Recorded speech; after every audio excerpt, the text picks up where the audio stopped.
This past Monday, I went to my local school board's meeting. And as you can see here, I have the link to the site where they have all the information and agendas for their meetings. And for this video, I'm going to put all the links that I'm referring to in the description so you can go click on them and check them out if you'd like. The reason I'm doing this video is for kind of two reasons. One, there was somebody behind me that was complaining about a section of the presentation, and that's what I'm going to go into right now. The second part is, quite frankly, there were a lot of people raising their voices about the meeting, and I want to talk about that at the end. So,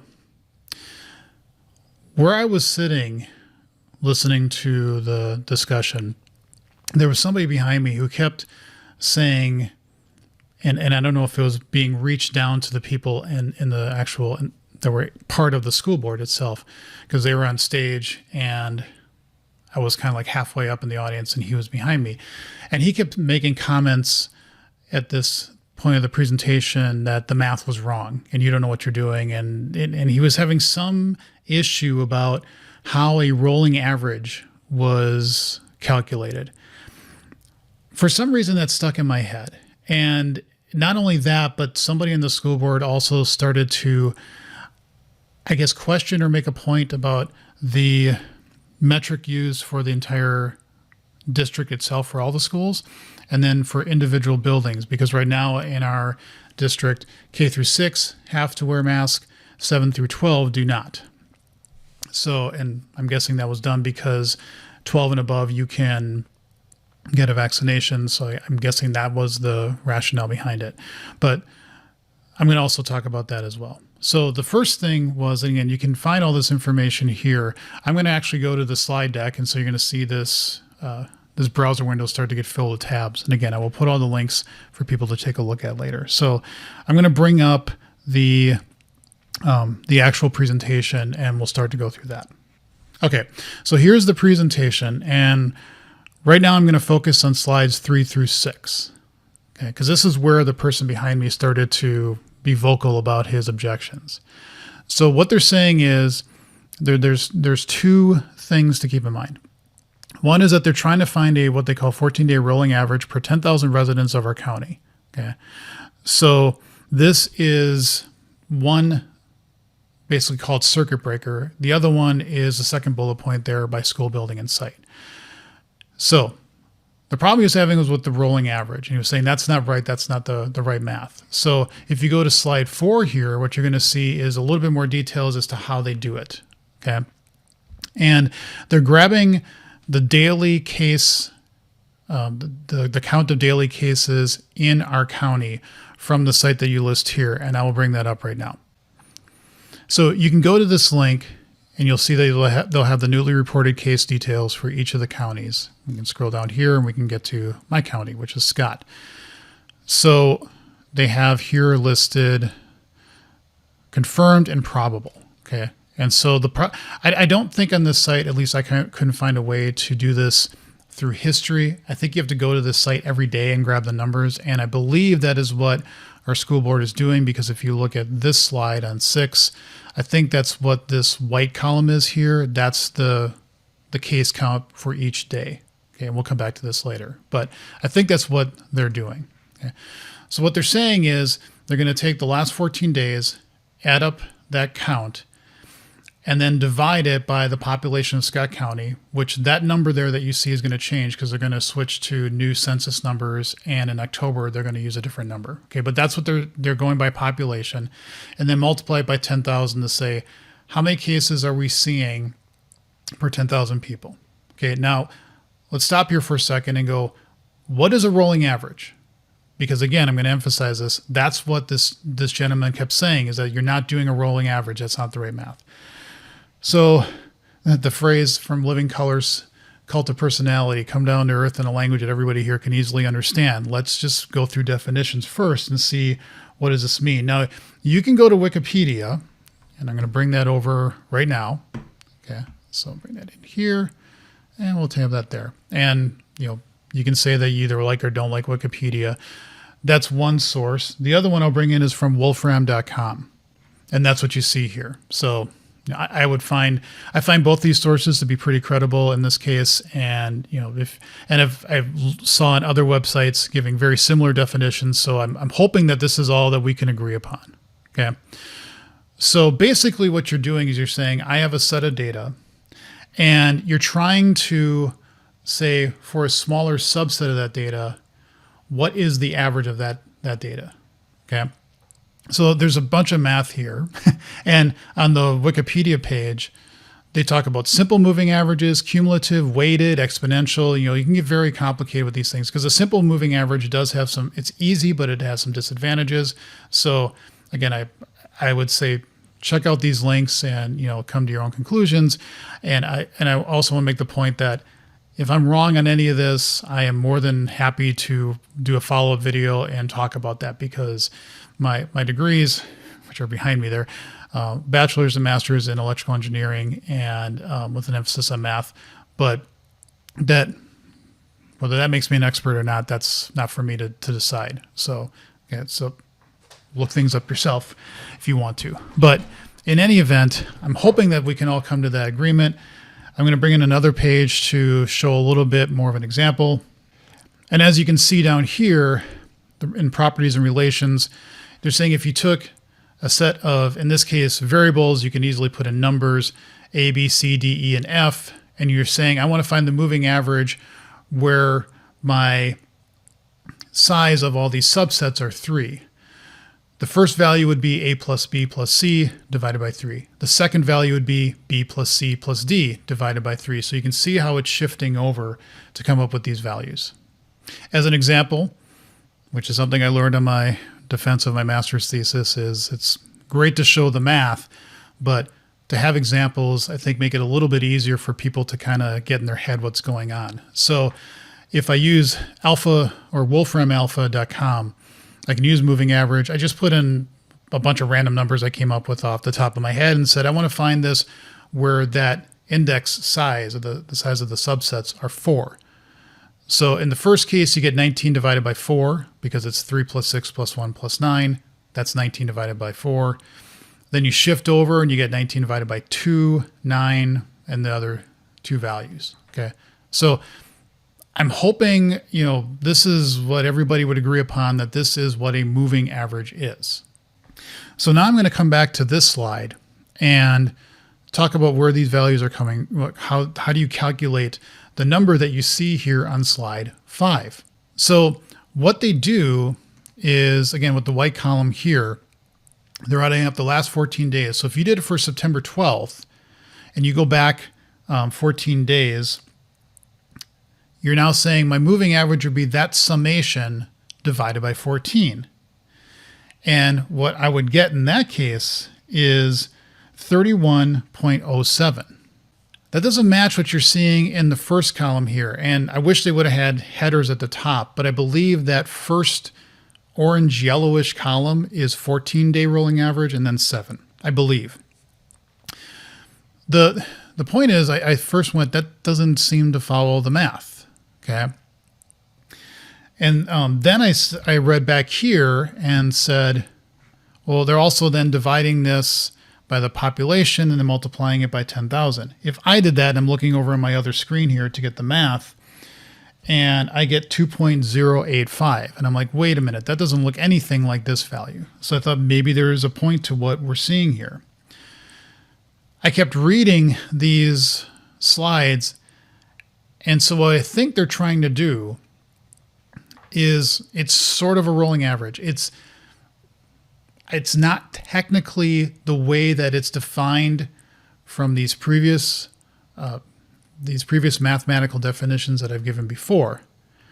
What they're just doing is saying, take the last 14 days, sum them up, and then divide that by the population of citizens in Scott County, and then multiply that by 10,000, because that's what you're trying to say is average number of cases per 10,000. And that's just some number, that's a metric. That's a way for us to try to determine over a recent period of history, is it starting to trend up? Is it starting to trend down? That's my take on what this is. Okay. So when I did that, then yes, I'm getting the numbers that you're seeing here if I follow that formula. Is this what you'd call a moving average or a rolling average? Technically, no, from the strict mathematical definition that's given from the sites I had before. Is it a way to try to get a determination as to are we getting more cases or less cases over time? I believe that's what they're trying to do. And is that reasonable? That's up for debate. I think it is.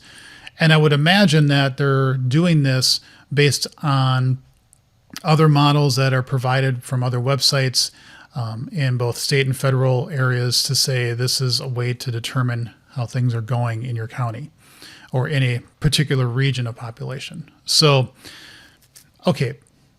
I don't know if this person, that's what the beef was with this, because it technically wasn't dividing by 14 or, a whole data set and then saying the last 14.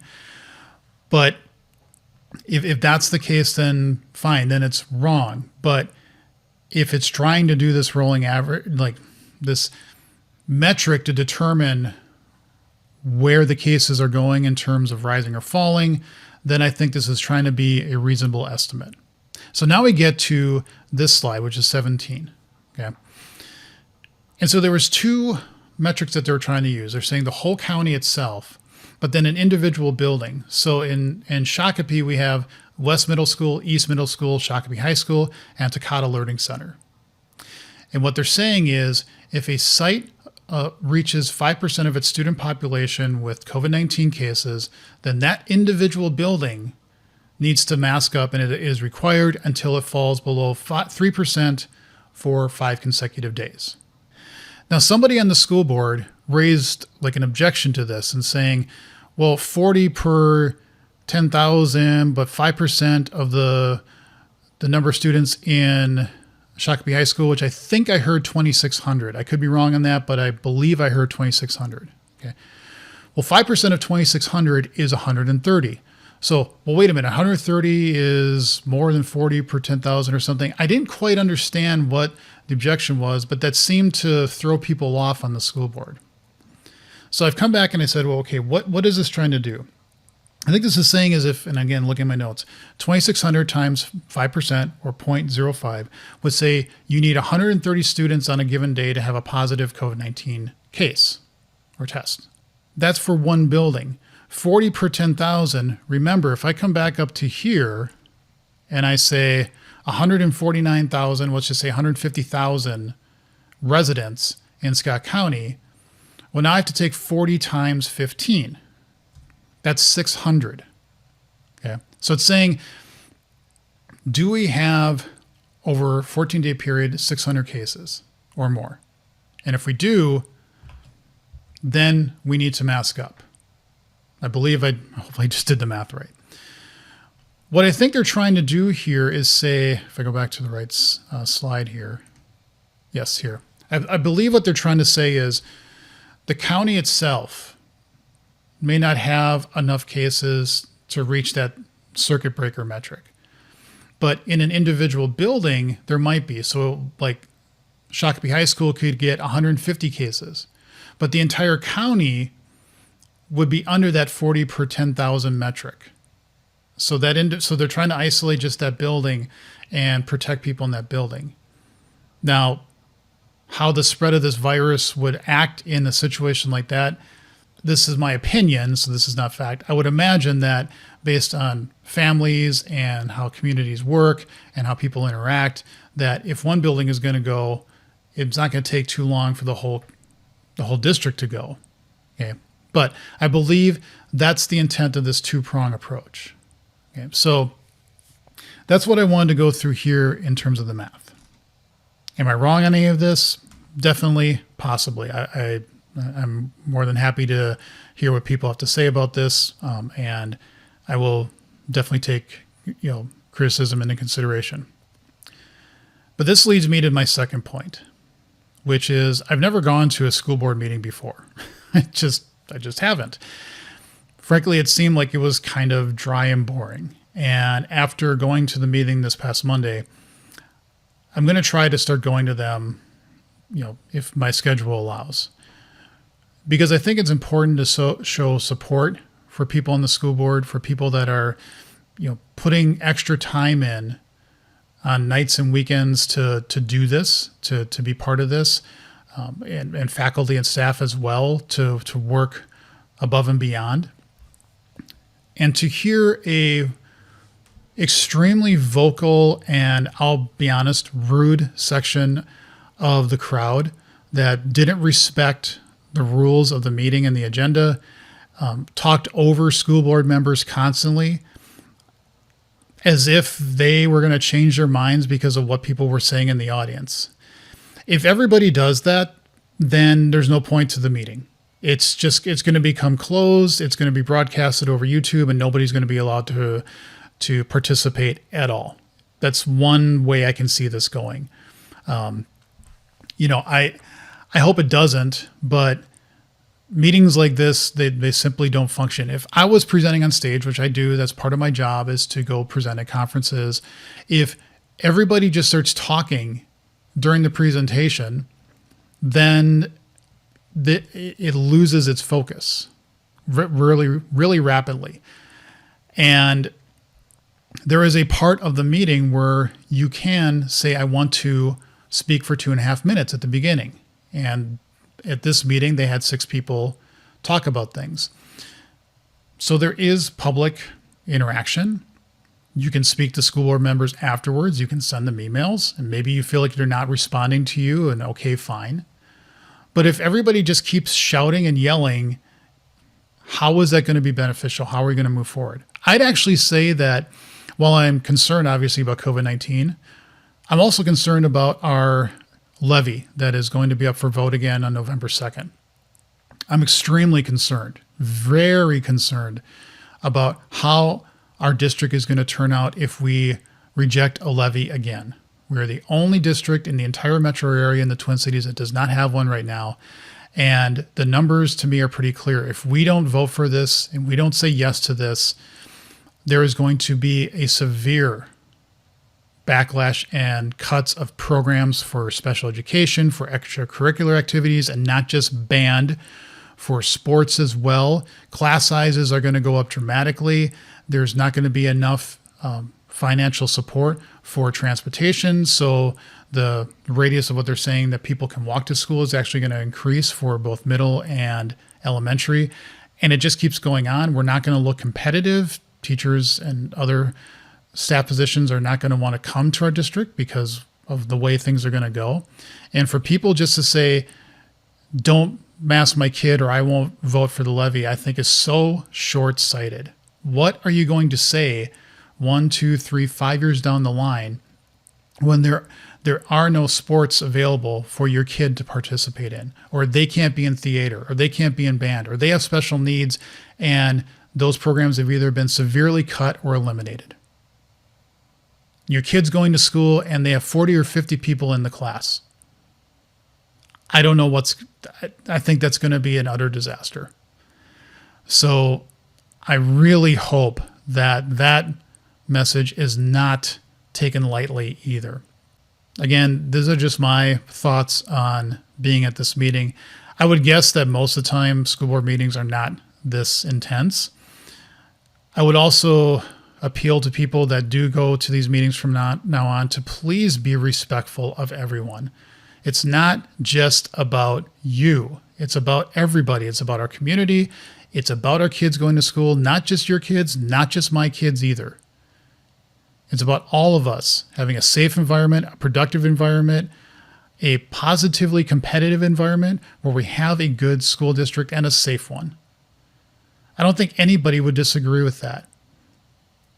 But we can't just have people constantly shouting over each other and yelling at the school board as if that's going to have any kind of positive impact for the future.